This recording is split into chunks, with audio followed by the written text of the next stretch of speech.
Welcome to another program in our series, Free Thinking Forum. I'm Bill Weir, and it's my pleasure today to welcome Peggy Flanagan.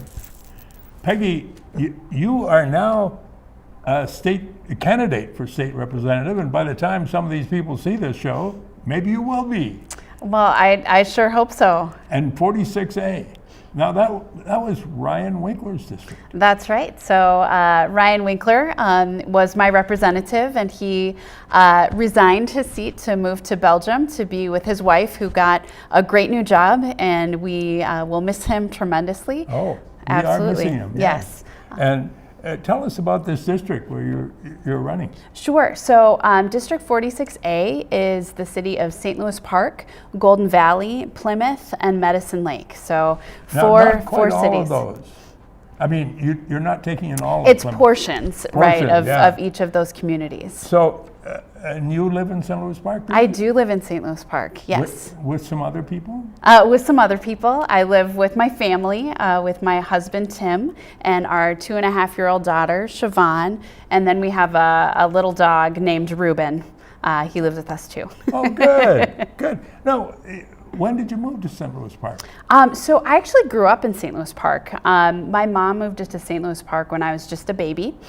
She was a single mom, and she knew that if we lived in St. Louis Park, that I would have the opportunity to get a good education, live in a stable neighborhood, and really have an opportunity to thrive. And frankly, that's why we're raising our daughter there as well. Good. Yeah. What was it like growing up there in St. Louis Park? It's a great community. You know, I grew up, as I said, just with my mom for a long time. We lived in 14th in Hampshire. I grew up in an apartment, but had a great school, great neighborhood. Went to Aquila School and had really wonderful teachers there and experience. And now, Aquila was elementary? Yes. Mm-hmm. And then where? And then I went on to Cedar Manor, and then to the junior high school, which is now a middle school, and then graduated from St. Louis Park Senior High School. So, good. Yeah. What did you do in high school? In high school, You studied? I studied, absolutely. And I was in show choir, so I love to sing, and was in drama, and of course student council, which helped pave the way for my decision to run for state representative. Oh yes, that's important. Yeah, absolutely. Get the experience of being elected. That's right. That's right. Yep. So, what did you really want to be a state representative when you grow up? Well, when I was growing up, I thought I was going to be an early childhood special education teacher. That's what I studied. I went to the University of Minnesota, and I majored in child development and American Indian Studies. And so I thought that I would, take a year off to work, and then I'd go back to graduate school to get my master's in special ed. But I actually ended up working for a guy named Senator Paul Wellstone, and everything changed. Everything changed Yeah. when you worked for Paul. It sure did. And now you mentioned the Indian heritage. You're part of the Ojibwe tribe, is that right? I am. So I'm a member of White Earth. Yes. So I'm an enrolled member of the White Earth Nation, which is in northern Minnesota, but I grew up in the Twin Cities. Good. Yeah. And does that inform some of the work you're doing?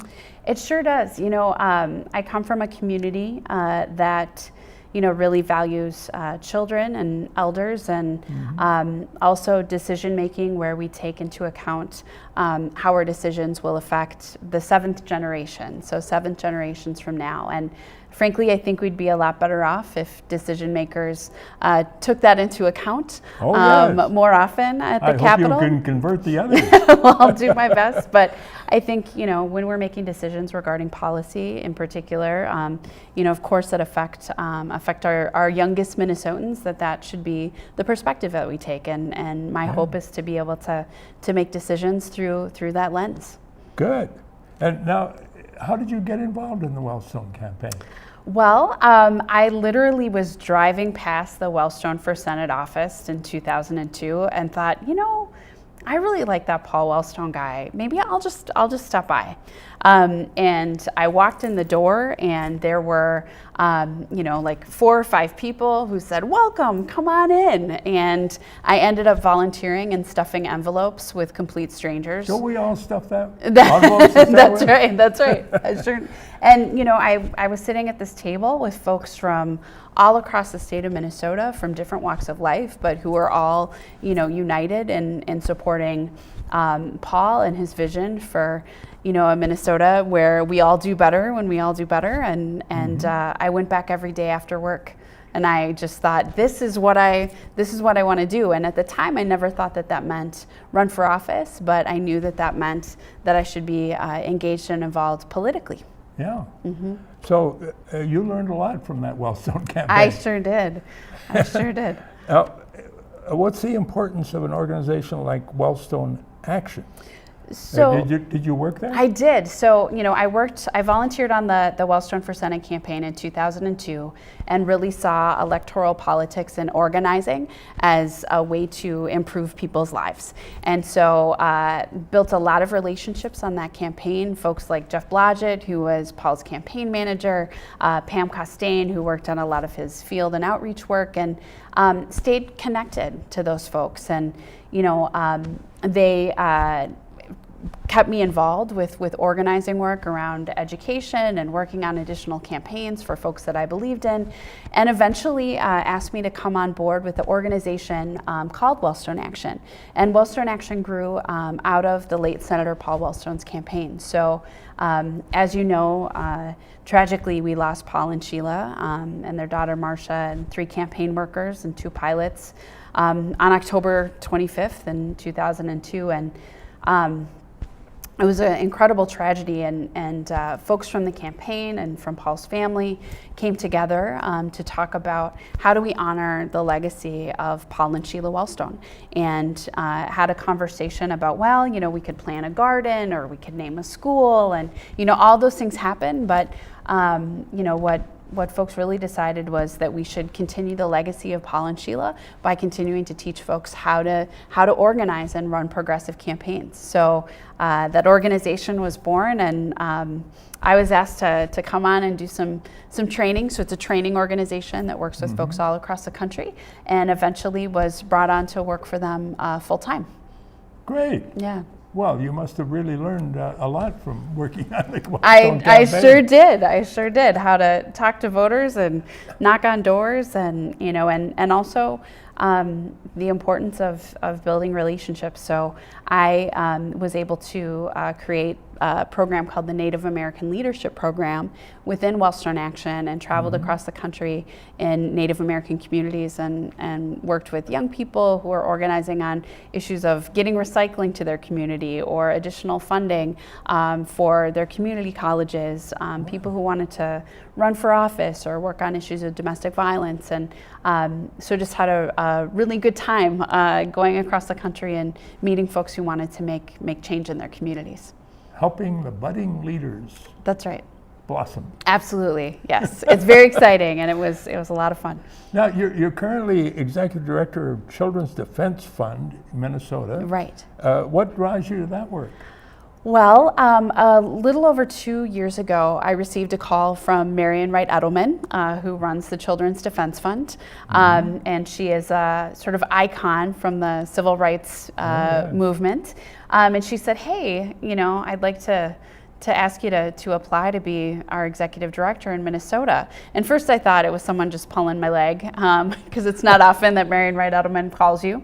And I said, "Well, I'm not looking for anything right now, but I'm happy to have a conversation." Well, once you have a conversation with Marian about anything, she won't take no for an answer. She is a very persuasive Yes, person. she is, absolutely. So she asked me to come on board, and I said yes. And so I've been leading the organization for over 2 years. And what brings me to that work, one, is that you know, as the child of a single mom, we were really lucky to have both a community that supported us and family nearby, but also public support programs like SNAP or food stamps. My mom was able to access the Child Care Assistance Program and was able to go to work and know that I was in a safe and stable environment. And these programs really helped to lift my family out of poverty. And so now I'm able to ensure that more children and families have economic security through my role with CDF. Now that's one of the important issues in your campaign. It sure is, absolutely. Along with a couple of others, but we'll focus first on the important work you did on Raise the Wage campaign. Sure. So in my role with Children's Defense Fund, one of the important issues that we worked on in the 2014 legislative session was to increase the minimum wage to $9.50 indexed to inflation. So I was asked to come on and be the co-chair of the campaign in my role with CDF. So we had a coalition of folks from nonprofits, from the faith community, and from labor. So all three sort of communities working together. We had over 70 organizations who joined forces. And you helped recruit some of them. I helped recruit some of those folks, and it was really exciting. And frankly, it was tough. And even with a DFL-controlled House, Senate, and Governor's office, it was a little tough to pass. But you know, I remember one night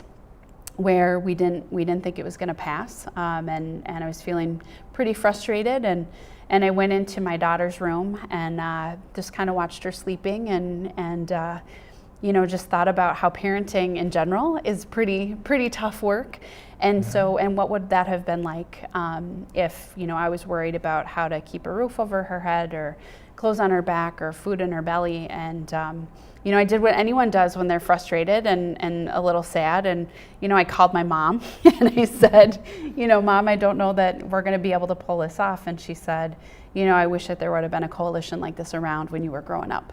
And she said, I don't you know, care what you have to do, but you keep fighting and you keep working hard. And you know, and we did, and we were able to pass an increase in the minimum wage. We still have more work to do for children and families in the state, but 137,000 children and their families now have additional money, which we know that an increase in $1,000 in family income can have really long-term benefits for child outcomes.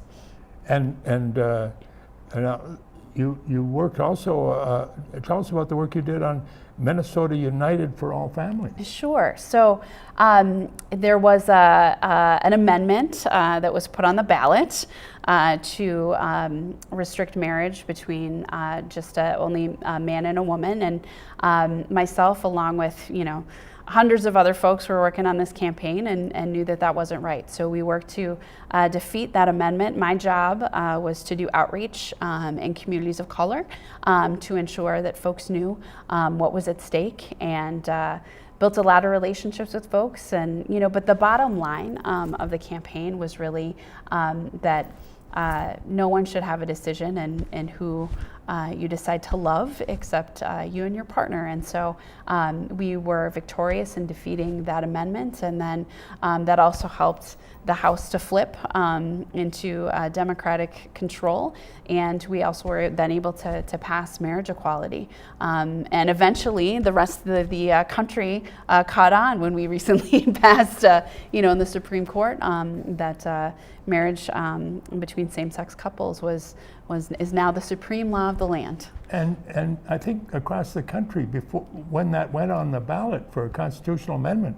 people expected it to pass, didn't they? We were the first state to defeat it. Yeah, absolutely, in Minnesota, and just ran a campaign where we had lots of conversations with folks on the phones and on the doors, and all these conversations were about love.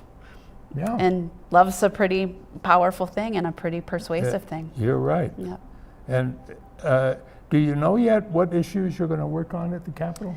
Well, you can probably tell that the things that are important to me are issues surrounding family economic security. So making sure that children and families have the opportunity to really thrive. And too often, we talk about issues of children and their parents or caregivers separately from each other. And I think, we really need to have strategies that are two-generation approaches. So things like paid family leave, the child care assistance program, and making sure that families have a living wage are really critically important.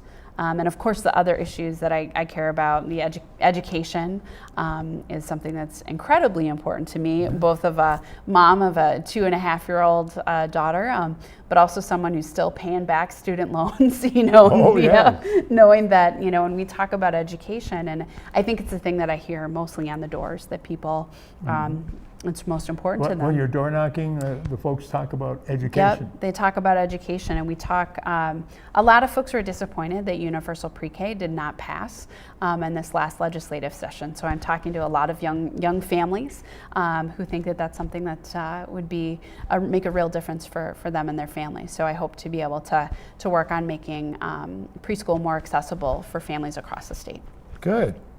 Now, do you know what committees you will be assigned to? Well, I'll be a freshman, so I will likely be put where the speaker decides I should go. But I am hopeful to be able to maintain Representative Winkler's seat on Education Innovation.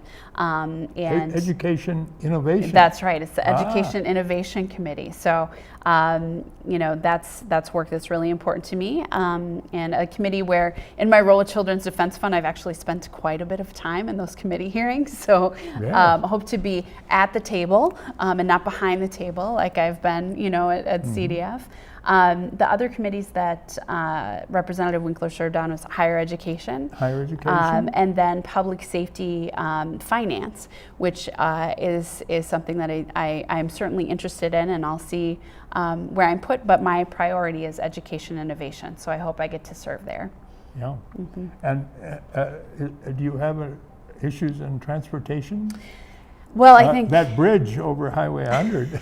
Absolutely. I think anybody who lives in District 46A has lots of issues with transportation. This has sort of been the summer of construction, and having it be a surprise every time you go to work in the morning to figure out how to get there. But the Minnetonka Boulevard Bridge over Highway 100 recently reopened, and that was hooray. That was a really good day. I was practically singing a song as I drove across the bridge to get to work.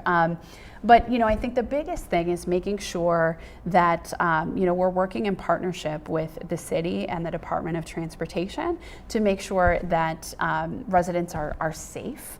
Right now, one of the biggest obstacles that we've had this summer has been the Wooddale Bridge over Highway 100. It's unsafe. There aren't stoplights there, and I would view my role as a state representative to make sure that we're working in partnership with the Department of Transportation, but that the voices of folks in that community are heard loud and clear, because right now it's not a safe place for pedestrians or for motorists or for cyclists, and that should be our primary focus, is getting people where they need to be quickly and efficiently, but also safely.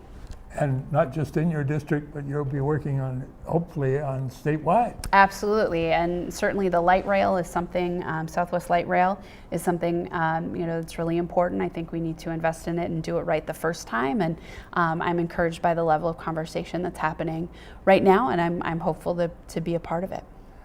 So have we touched on all the important things you want your constituents to know about? Well, I think we have another 10 minutes. All right. Well, that's good. That's good to know. I think, the other issue I'm having a lot of conversations with folks on the door. So I'm door knocking a lot, and what I'm hearing, of course, is about education is the number one issue in our community. Transportation, of course, is something that's on everyone's minds and their frustration as they're trying to get places. But also the environment has been an issue that's really important to folks. So ensuring, we live in a really beautiful, beautiful state, and being able to protect that way of life and who we are, and making sure that we have clean water. We had a lot of water in Minnesota, and making sure that we got to make sure that it's still good. That's right, and so for me, as a member of the White Earth Nation, making sure we have clean water so we can grow wild rice, and that the places where we like the boundary waters and recreational areas, we can drive 20 minutes and be surrounded by nature, and that's why people live here, and it has to be protected. So again, going back to that seventh generation, making sure that the decision we're making aren't just for a short-term fix, but that we're thinking about the long-term sustainability of the environment in Minnesota and what we're passing on to the next generations. Now, one of my questions is, since I used to be a commissioner of what's now the Three Rivers Park District, do you have any concerns about the regional parks getting enough resources to do their job? Yeah, I mean, I think it's similar to what I just said about wanting to make sure that we protect our way of life here in Minnesota and environmentalist sustainability, making sure that parks are accessible to the folks who live around them and can take advantage of the beautiful recreational areas that we have here, and making sure they get the resources they need is really critical. And I think a lot of people haven't discovered yet they can just drive into the park. There's nobody going to demand money from them. That's right. That's right. So we close those entry collection points. That's for right. parking. The little toll booths, right? So I mean, I think anyone who's spent time in our regional parks realizes what a gift they are, and they're worth investing in. Yes. We can be very thankful for a businessman who realized how important it was to create those regional parks and keep them separate from politics. Absolutely. And so we have this big park out west that many of us go to because of the wonderful water swimming in Independence Lake. Absolutely. Yeah. So are there some other issues that have come up in your door knocking? And well, I think again, all those issues, but mostly, my favorite thing when I go and knock on someone's doors and they say, "Oh, no one's ever come to my house before to ask for my vote." Yeah, and that's a pretty special thing. We live in an age of mobile phones and the internet, and people are send me an email. That's right. Folks are really plugged in digitally, but we don't talk to our neighbors enough. And so I think it's a pretty cool thing when you're able to go to someone's house and ask them what they care about and figure out what we can work on together. So that's my favorite part of running for office, is getting to meet people and hear what they think and find out what their concerns That's are right. that you might be able to help solve. Absolutely. Yeah. And we spoke a bit about Representative Ryan Winkler, but why was it that he left? Well, Ryan, he wanted to support his wife, Jenny Winkler. Oh, just because his wife moved to Belgium? That's right. So, Ryan always talked about how, Jenny had always been a real support system for him. And, he said, now it's my time to support my wife. She got this incredible opportunity with her work to go to Belgium. Isn't she vice president? And General counsel, over in Belgium for, in a hotel? Yeah, for a hotel company, for Carlson Companies. And so, he, and Ryan and I had talked about the possibility of me running for his seat, but it was always in the context of, hey, in 4 years or 6 years when I decide to maybe do something else, you should think about this. And so I was like, good, that's a long time off. I can think about that. And then he was like, hey, so give me a call. It's happening sooner than I thought. So, he encouraged me to get involved. And my family and I, made a fairly quick decision and decided that, there aren't enough advocates for children and families in the legislature, and we're losing a great one and Ryan. And Ryan and I worked really closely together on all of these issues that I just talked about. And so I'm excited to build on the good work that he's done and try to move things forward even more. And now, Ryan has come back from Belgium to campaign with you, didn't he? He did. So, yeah.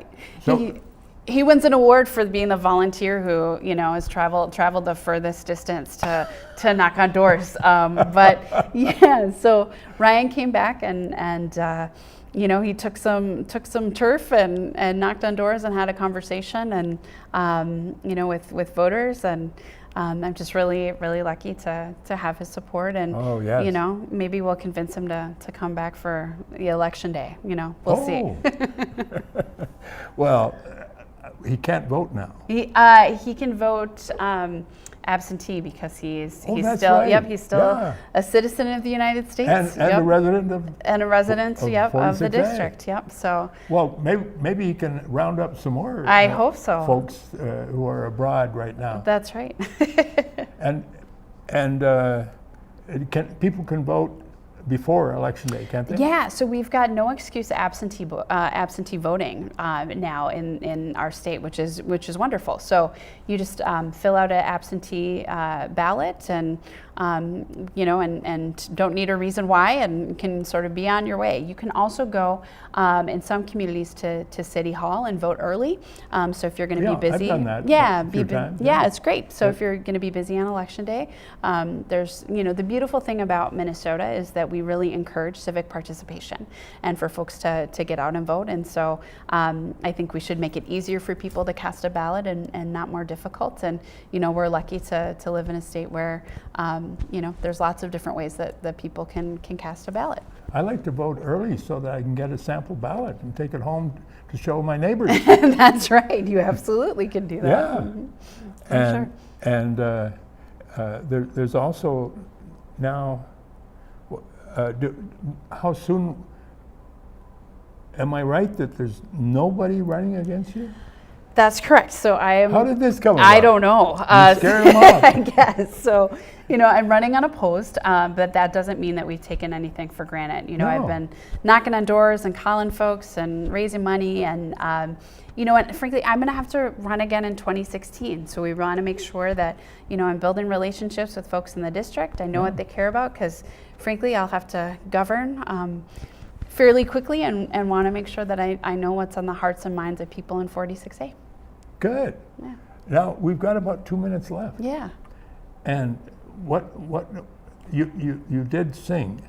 You want to sing now? I do not want to sing now. Okay, we'll have you another time. Absolutely. But it's that's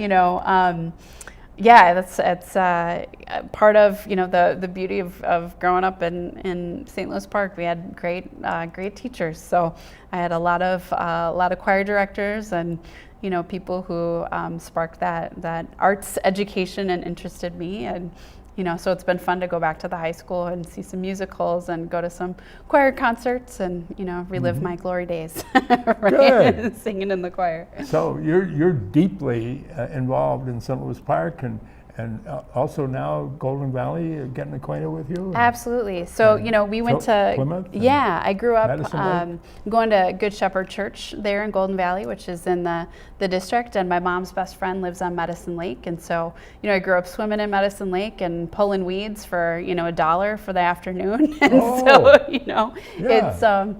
it's a district, while I grew up in St. Louis Park, I really consider the entire district the community where I grew up, and I'm really eager and excited to represent folks there in the legislature. Well, good. Now, we're coming up on redistricting in 2022, aren't we? I think so. Do you want to keep all this district, or do you want to throw part of it away? I would love to keep all of the district, and Plymouth is new to the district, so I've been spending a lot of time knocking on doors there and just making sure that people know, there's an election coming up, and that I hope to be their representative, and yeah. Well, it's been a great time talking with you. I look forward to your coming back and telling us what you're doing in the state legislature. I bet you'll accomplish a lot. Thanks so much, Bill. I look forward to coming back. Yes. Yeah. And thank you for tuning in to this program. What do we call it? Free Thinking Forum. Oh, yes. It's one of my favorite shows. Oh, good. Yeah.